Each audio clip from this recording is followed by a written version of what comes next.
누가 먼저 탈출을 해야 합니까? 선장도 아니고 항해사도 아니고 어른도 그리고 남자도 아니고 여자와 어린아이 먼저라고 하는 이것이 버큰헤이드호의 전통이라고 말합니다. 버큰헤이드호의 전통에 따라서 그렇게 하는 것입니다. 이 전통은 지금으로부터 162년 전으로 거슬러 올라갑니다. 1852년 영국 해군이 큰 수송선 버큰헤이드호라고 하는 이 배가 남아프리카로 가던 중에 여기 케이프타운 666km네. 660이 아니고 66km 전방에서 암초에 부딪혀가지고 침몰합니다. 자, 승객들은 630명이었어요. 그런데 구명보트에는 60명밖에 태울 수가 없었습니다. 그러니까 단 3개밖에 없었단 말이죠. 그러면 몇 명 탈 수 있어요? 180명밖에는 구조할 수밖에 없는 그런 상황이었습니다.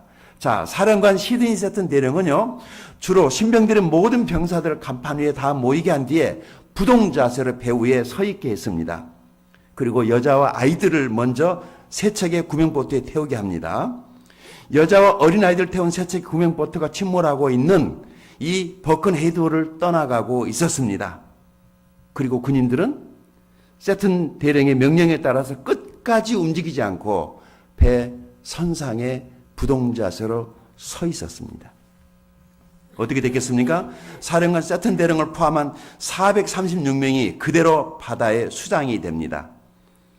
이후로 여자와 어린이 먼저라고 하는 이 전통이 세워진 것입니다. 그래서 그 배의 이름을 따서 버큰헤이드호의 전통이라는 이런 말이 나오게 된 것이죠.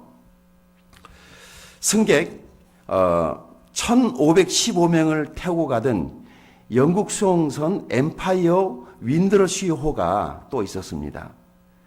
이 배도 침몰을 했는데 이때에도 이 버큰헤이드호의 이 전통이 적용이 됩니다. 이 배는 알제리안 해변 77km 해역을 지나가다가 보일러가 폭발하는 사고가 납니다. 그래서 화재로 인해서 배가 가라앉을 위기에 처해 있는데 역시 구명보트에는 제한된 인원만 탈 수밖에 없었단 말이죠. 그래서 사령관이었던 로버트 스코트 대령이 병사와 승객들을 모두 집합시켜 놓고 일장 연설을 합니다. 갑판에서. 지금 우리는 버큰헤이드호의 연습을 실시하고 있습니다. 누구든지 구명정을 지정받을 때까지 갑판 위에서 움직이지 말고 그대로 서 있으십시오. 엠파이어 윈드러시호의 선상에 있던 남자들은 한 사람의 예외도 없이 버큰헤이드의 전통을 지켰습니다. 그래서 여자와 어린이가 구명보트에 다 타고 난 다음에 약간의 자리가 남았다고 그래요. 그래서 스코트 사령관이 이렇게 말합니다. 이제 누구를 태워야 하겠습니까? 참모들이 물어봅니다. 선장님, 저 몇 자리가 남았는데 저곳에 누구를 태워야 할까요? 그때 스코트 사령관은 이렇게 말합니다. 물론 장례식 순서대로 태워야지. 제일 젊은 사람들부터 태우게. 이해가 됐어요? 승객 1515명 가운데 여자 125명, 여자 어린이 87명, 병학자 17명이 먼저 탑승했고 구명보트의 마지막 빈 자리는 스코트 사령관의 명령대로 젊은 사람 순서대로 채워집니다. 군인들과 연장자들은 그 보트가 배에서 멀어질 때까지 배 위에서 꼼짝도 안 하고 서 있었습니다. 구명보트가 눈에 보이지 않게 되자 사령관과 병사들은 선원들에게 바다에 뛰어들어도 된다라고 지시를 합니다. 이때 한 가지 수칙이 나옵니다. 절대로 보트에 접근하지 말아라. 절대로 구명보트에 저들이 타고 갔던 저 보트에 가서 매달리지 말아라. 얼마 뒤 인근 해역을 지나가는 배가 와서 최후의 생존자까지 구출을 했습니다. 4시간 동안 단 한 사람도 구명보트로 헤엄쳐간 사람은 없었습니다. 어떻게 됐을까요? 1000명 이상이 숨질 뻔했던 엠파이어 윈드러시호의 해난 사고에서는 보일러 폭발 사고로 죽었던 4명의 기사 외에는 다 구조가 됐습니다. 우리가 잘 아는 타이타닉 침몰 사건 잘 아시죠? 이 타이타닉호에서도 버큰헤이드의 전통이 지켜졌다고 그래요.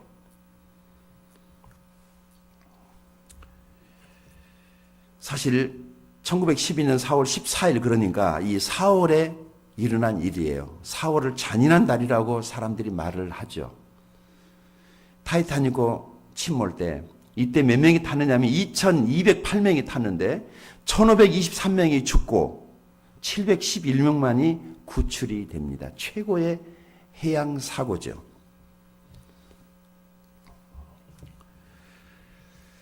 이 버큰헤이드의 전통대로 제한된 구명보트에 여자와 어린이들부터 승선을 합니다.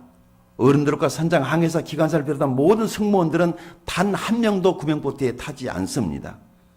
영화 타이타닉을 보신 분들은 아시겠지만 승무원들은 여자와 어린이들을 먼저 탈출시키고 자신들은 배와 같이 대서양 얼음바다에 그대로 수장이 됩니다.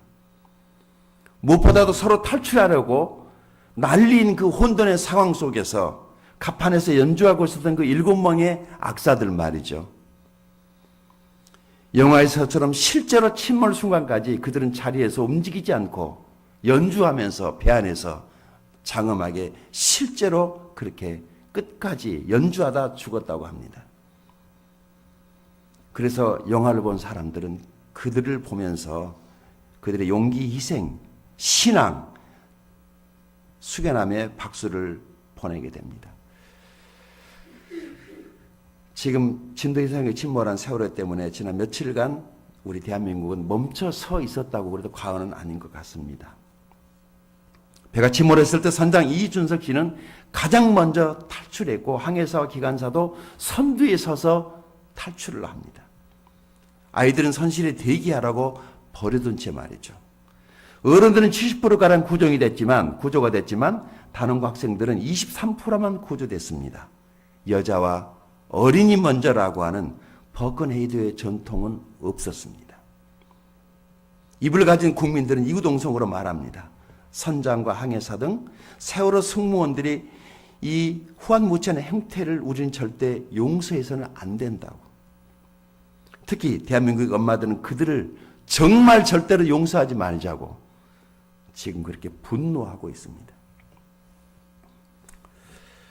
우리 대한민국은 아직 우리 국민들은 그처럼 지키기 어렵고 고귀한 전통조차도 지킬 만한 자격이 없는지도 모른다는 생각이 제 마음을 서글프게 합니다.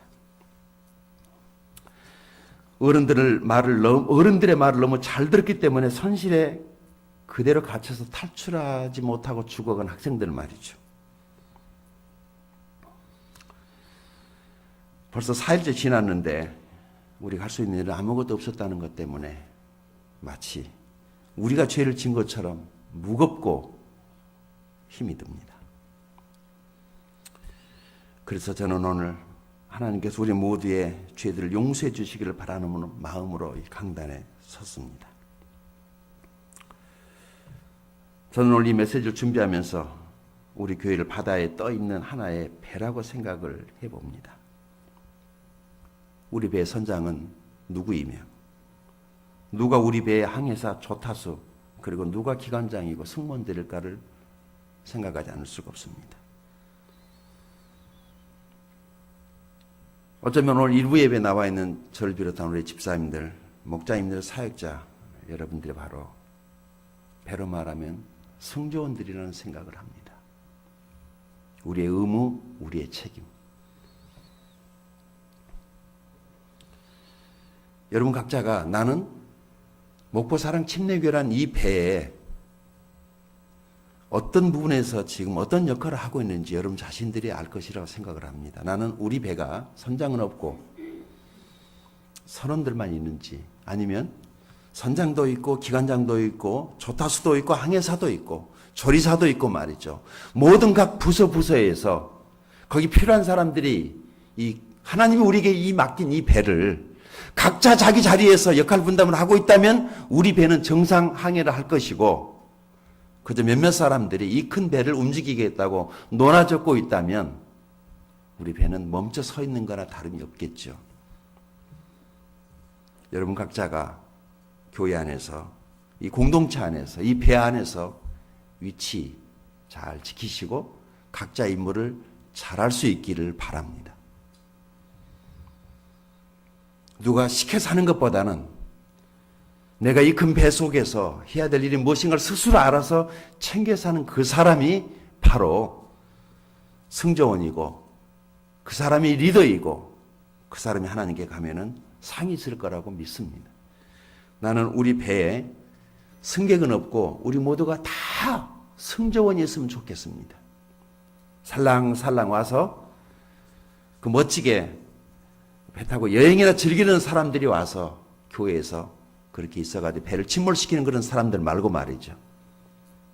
서로가 다 섬겨서 배가 훌륭한 항해를 끝까지 갈 수 있도록 우리 모두가 협력할 수 있게 되기를 바랍니다.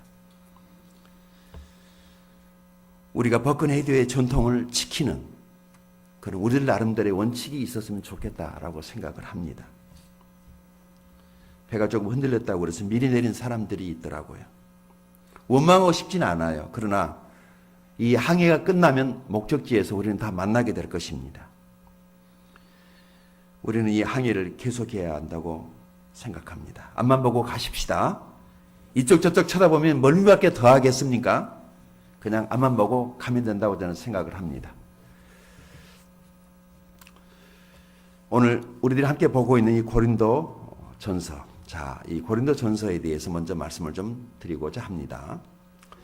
이 본문에 나오고 있는 고린도 교회는 사도 바울이 2차 선교 여행 중에 약 18개월의 수고한 결과로 세워진 교회입니다. 아시는 것처럼 사도 바울이 떠난 후에 교회에 중단 혼란이 발생합니다. 바울은 예배소에서 3년간 머물고 있을 때 이 교회에 일어난 일들이 지금 이 책에 나오고 있는 것입니다. 자, 바울은 이 문제들을 해결하기 위해서 직접 방문도 했고 편지를 써서 보냈는데 그 두 번째 보낸 편지가 고린도 전서입니다.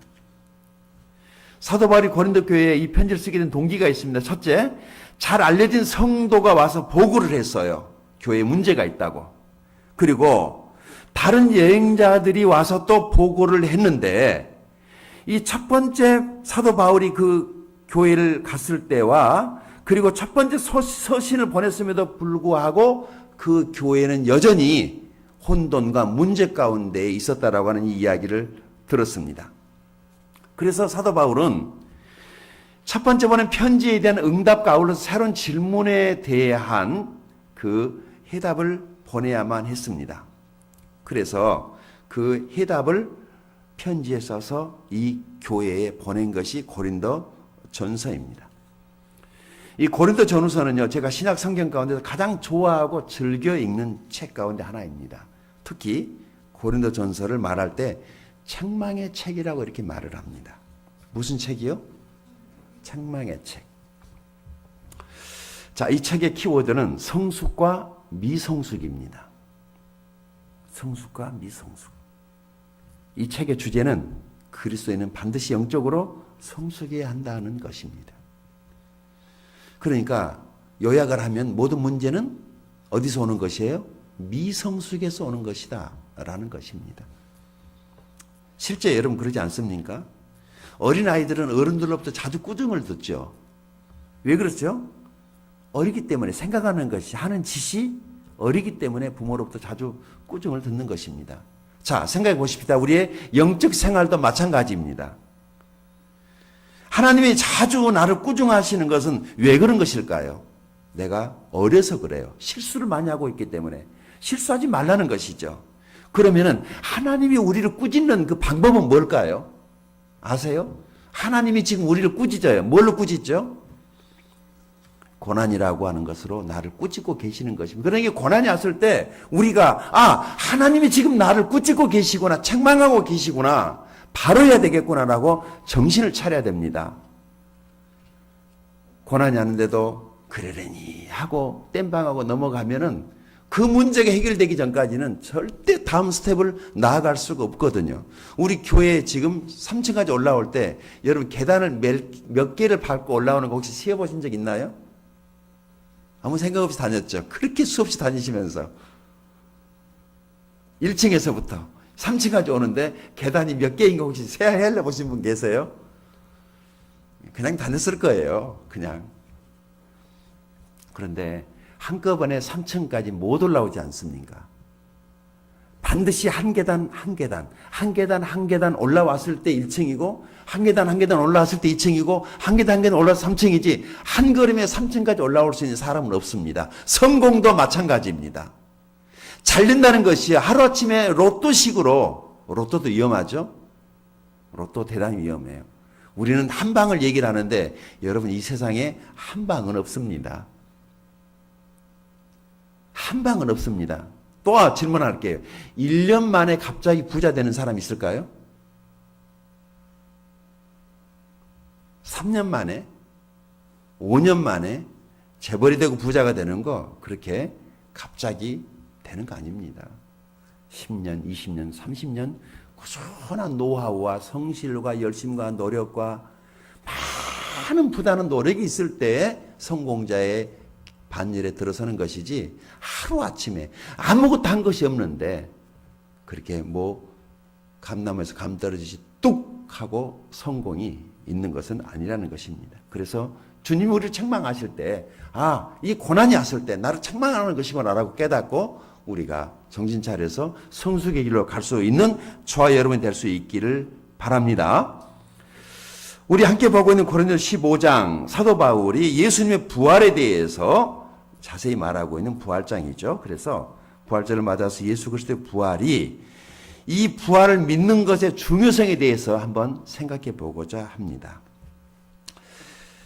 고린도교 성도들 중에는요, 그리스도의 부활은 이미 지나갔다고 주장하는 사람들이 있었던 것 같아요. 물론 예수 그리스도의 부활은 과거의 일이죠. 그러나 예수 믿는 우리들의 부활과 아직 예수를 믿지 않고 있는 자의 부활은 미래의 것입니다. 그렇죠? 예수님 다시 오실 때 그리스도 안에서 죽은 모든 그리스도인들의 몸은 영광스러운 몸으로 변화됩니다. 이것을 부활이라고 말을 합니다. 그런데 부활한 몸은 지금 우리가 가지고 있는 이런 몸뚱이가 아니라는 것 기억해 두셔야 돼요. 옷을 걸쳐야 되고 무겁고 힘들고 뻗치고 허리 구부러지고 쭈글쭈글해지고 화장품 발라야 되고 아프면 약 바르고 그런 몸이 아니라는 것입니다. 생각해 보신 적이 있나요? 내 몸이 자유스럽게 영화로운 상태로 벽 뚫고 퓨처 벽이 있지만 그냥 통과할 수 있는 몸 말이죠. 내가 미국에 가고 싶다라고 그러면 비행기를 타지 않아도 그냥 미국 그러면은 내가 벌써 미국에 가 있는 그런 몸. 그게 우리가 부활하면 가지는 그런 몸이라는 것입니다. 예수님이 다시 오실 때 그리스도 안에서 죽은 모든 그리스도인들의 몸이 이렇게 변화됩니다. 영광스러운 몸으로 변화됩니다. 부활의 몸은 이런 몸이 아니라고 하는 것. 그래서 여기 본문을 다시 보세요. 고린도전서 15장 20절을 보게 되면 예수 그리스도의 부활은 우리들의 부활을 보증해 주는 첫 열매다. 증거다라고 말을 합니다. 첫 번째가 주님이셨고 그리고 그 두 번째가 바로 우리라고 하는 것이죠. 성경은요 계속해서 고린도전서 15장 51절 52절을 한번 갖다 볼까요? 51절 52절을 같이 한 목소리 읽어보십시다. 시작. 보라 내가 너에게 비밀을 말하노니 우리가 다 잠잘 것이 아니요 마지막 나팔에 순식간에 호련히 다 변화되리니 나팔 소리가 나면 죽은 자들이 썩지 않을 것으로 다시 살아나고 우리도 변화되리라. 어떻게 된다? 변화. 이 회생이라고 하는 것은 죽어가는 사람을 살려놓으면은 다시 죽습니다. 그러죠? 부활은 회생이 아니에요. 완전히 다른 형태로 변화되는 겁니다. 영광스러운 몸으로의 변화입니다. 죽지 않을 몸으로 다시 살아나는 것입니다. 그래서 부활의 복음이라고 말하는 것입니다. 따라서 해보십시오. 부활의 복음. 부활의 복음. 부활이 빠진 복음은 복음이 아닌 것이죠. 하나님의 교회는 예수 그리스도의 부활 그리고 그 주님의 재림에 대해서 계속적으로 말을 해야 됩니다. 저는 내 몸이 어느 날 예수님의 부활체와 똑같은 몸으로 부활하게 될 것을 믿습니다. 여러분들 믿습니까? 저는 진짜 믿습니다. 그러면 이런 부활을, 이 영광스러운 부활을 믿지 않으면 어떻게 되겠느냐라고 하는 이 질문을 하면서 사도 바울이 세 가지 정도를 말을 하고 있습니다. 보실까요? 12절 같이 읽어보십시다. 시작. 그리스도께서 죽은 자 가운데서 다시 살아나셨다 전파되었거늘 너희 중 어떤 사람들은 어찌하여 죽은 자 가운데서 부활이 없다 하느냐. 그 교회 안에 지금 어떤 사상들이 들어왔어요? 아마도 예수님의 부활은 지나갔고 우리는 이성으로 사니까 그래서 설마 어떻게 그렇게 될까라는 이런 생각들이죠. 자, 그러면 이렇게 된다는 것입니다. 만약에 우리 믿는 자들이 그리스도의 부활을 믿지 않는다면 어떻게 될까? 첫 번째, 우리의 믿음은 헛것이 된다는 것입니다. 우리가 믿고 있는 것이 헛것이 된다는 것입니다. 이미 전파가 됐어요. 교회 안에. 그러죠? 14절. 그래서 만일 다시 살아나지 못했던 우리가 전파하는 것도 헛되고 너희의 믿음도 헛되고 그러니까 우리가 지금 헛짓거리 하고 있다는 것이죠. 또 우리가 하나님의 거짓 증인으로 발견되리니 우리가 하나님의 그리스도를 다시 살리셨다고 증언하였습니다. 만일 죽은 자가 다시 살아나는 일이 없으면 하나님이 그리스도를 다시 살리지 아니하셨으리라. 아멘. 저는 우리 믿음이 헛되지 않다고 생각합니다. 우리 믿음의 선조들이 우리들에게 전해준 이 복음이 사실이라고 저는 믿습니다. 그렇기 때문에 이것을 믿어야만이 믿는 사람이 다음 세대에게 이 이야기를 전해줄 수가 있습니다. 얼마 전에 어떤 분이 저에게 와가지고 이런 말 했습니다. 목사님 정말 재림을 믿으십니까? 믿지요. 그랬더니 그런다면 주님의 재림에 대해서 자주 설교를 하세요라고 말을 했습니다. 성도들 하여금 예수님의 재림에 대해서 준비시켜야 되지 않겠습니까? 네, 그렇죠. 그렇게 해야죠. 그 충고의 말에 감사하다고 그렇게 말을 했지만 제 마음속에서 그런 당신은 지금 그렇게 살고 있습니까?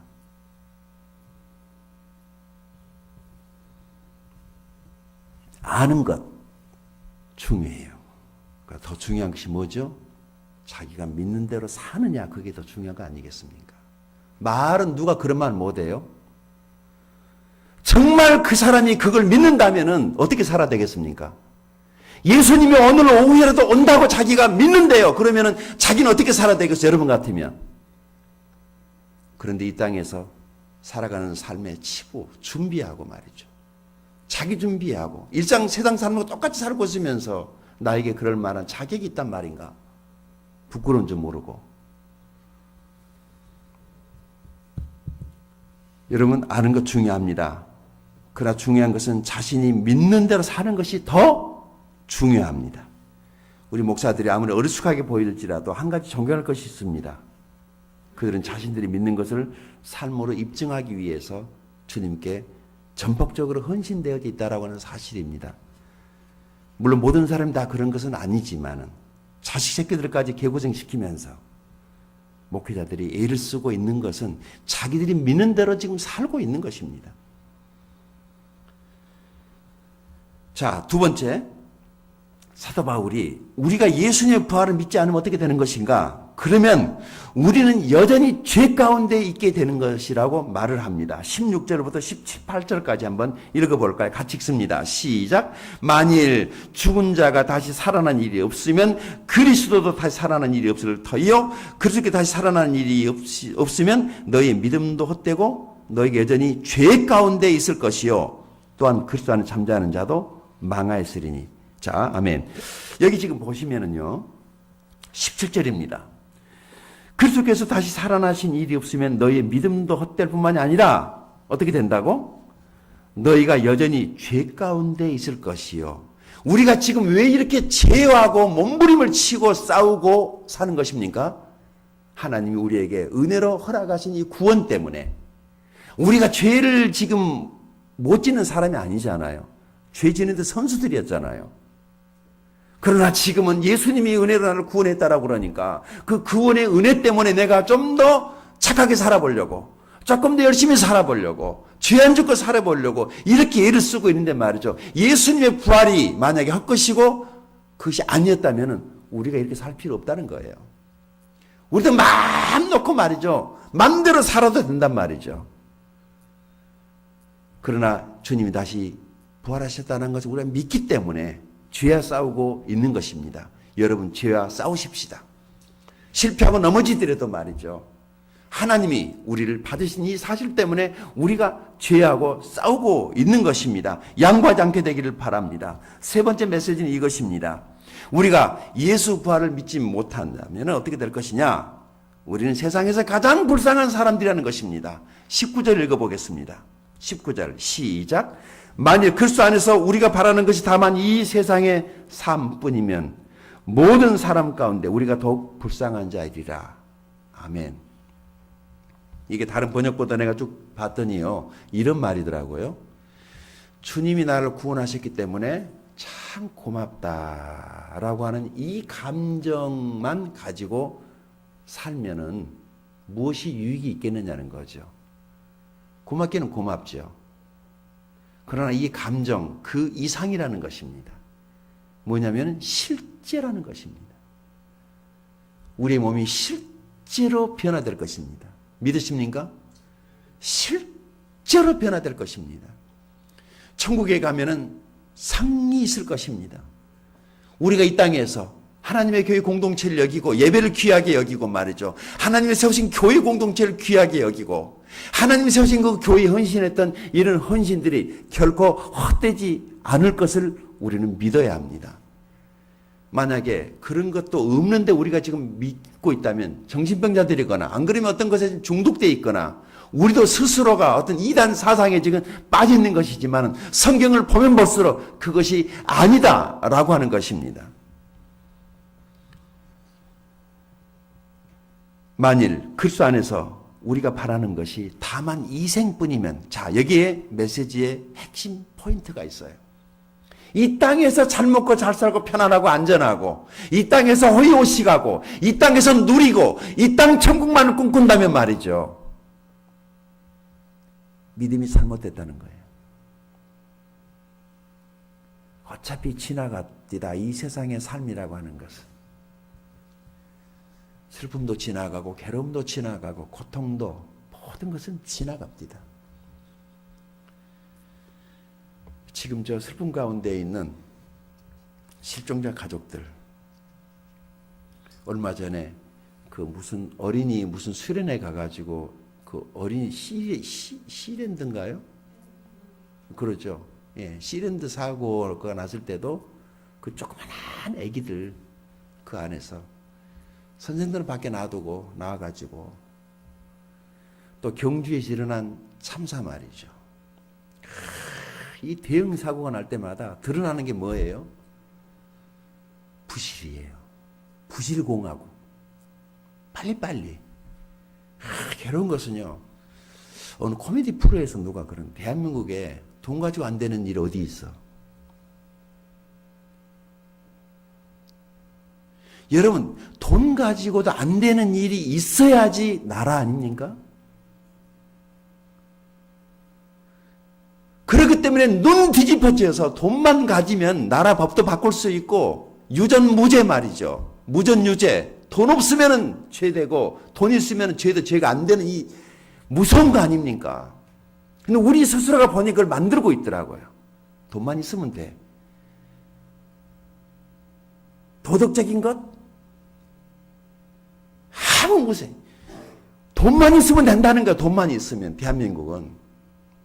미국에서 지금 살다 나오신 우리 김혜영 목사님 다음 달에 지금 다시 그 결혼식 한다고 지금 하시는데, 그 미국에서 오래 살다 오셨잖아요. 그러니까 25년인가를 살다 오셨는데, 잠깐 얘기 들어보니 난 미국 안 살아봤으니까 미국 얘기 나오니까 재밌는 얘기 나갈게요. 그 한국식으로 영어를 어떤 분이 했어요. 미국에 살다 보니까 영어를 하는데 한국식으로 하는 거죠. 교통승객한테 걸렸어. 그 페트로카가 와가지고 세우라고 그러니까 쫓아와서 세우니까 경찰이 와서 하고 이제 면허증 보자고 그러잖아요. 그러니까 이분이 싹 내리면서 뭐라 그랬냐면 영어로 한마디 하는 겁니다. 영어로. One time look at me.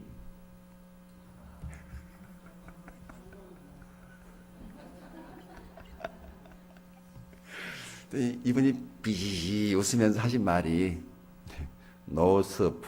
그래서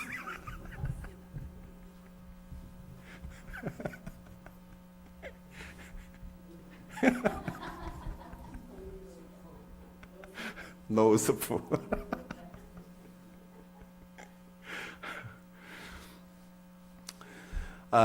김행 목사 하신 말씀이 미국은 안 되는 것은 절대 안 된대요. 하늘이 두 쪽 나도 안 된대요. 그래서 친구분이 한 분이 살다가 한국으로 철수해서 가면서 하는 말이, 이것이 미국인 줄 알았으면 한국을 안 떠났을 텐데, 한국처럼 이거 굴리고 힘 백 돈 동원하면은 그 사회에서도 되는 줄 알고 건너왔는데, 그것이 안 통하는 나라라는 걸 알았으면 한국을 안 떠났을 텐데 후회하면서 한국으로 돌아왔다는 거예요. 그게 미국이라는 거예요. 안 되는 것은 절대 안 된대. 그런데 꼭 해야 될 것, 그것이 진짜 해야 될 당위성만 있다면 뭐든지 또 되는 나라가 미국이라더라고요.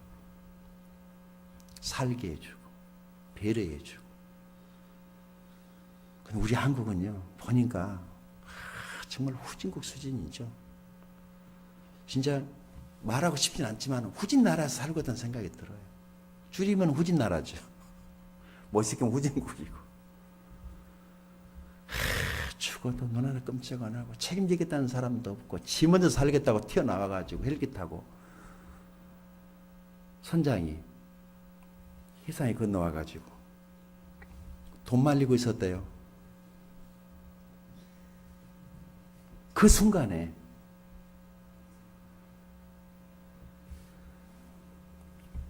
너무 속상해요. 그렇죠? 너무 속상해요. 루 월리스라고 하는 사람이 있는데, 이 사람은 철저한 무신론자였습니다. 예수 그리스도에 대한 적대적인 감정을 품고 있었고, 이 사람은 공공연히 기독교를 공격했습니다. 그는요, 많은 사람들이 기독교라는 굴레에 묶여서 자유롭게 살지 못하고 묶여 있다고 생각한 나머지, 이 기독교의 멍에로부터 그리스도인들을 해방시켜줘야 되겠다라고, 종교라고 하는 이 멍에를 벗겨주는 것이 자기가 해야 될 일이라고 생각을 한 사람이에요. 그래서 그는요, 기독교를 반박하는 책을 펴내기 위해서 이제 그가 성경을 읽기 시작을 합니다. 반대하기 위해서 성경을 읽은 것입니다. 그래서 가능하면 성경의 오류, 문제점들을 찾는데 주력을 합니다. 성경에서 수많은 오류와 거짓이 쏟아 나올 것을 기대하면서 창세기부터 그는 천천히 수십 독을 하기 시작을 합니다. 의심의 눈으로 성경을 보았어요. 그런데 구약 성경을 다 읽어봤지만 자기가 기대했던 오류는 하나도 나오지를 않았습니다. 오히려 모든 것이 말씀대로 이루어지고 있는 사실 앞에 그가 생각이 바뀌기 시작을 합니다. 그의 마음속에 서서히 어떤 변화가 오기 시작을 했어요.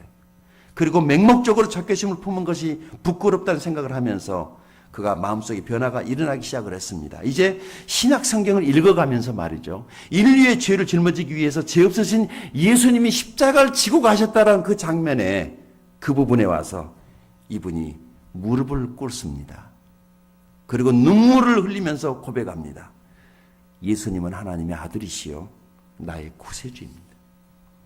예수님을 시인하고 마음에 받아들인 순간에 완화했던 그의 마음이 이 십자가 사랑 앞에 완전히 녹아져 내립니다. 예수를 믿는 것이 속박이 아니요, 참된 자유라는 것을 깨달은 것입니다. 예수를 믿는 것은 멍에를 매는 것이라 생각을 했는데 그것이 아니라는 것을 안 거죠. 진짜 참 평안이 자기 마음 안에 밀물처럼 막 밀려 들어오더라는 것입니다. 하나님을 만났습니다. 참 자유와 기쁨을 누리게 됩니다.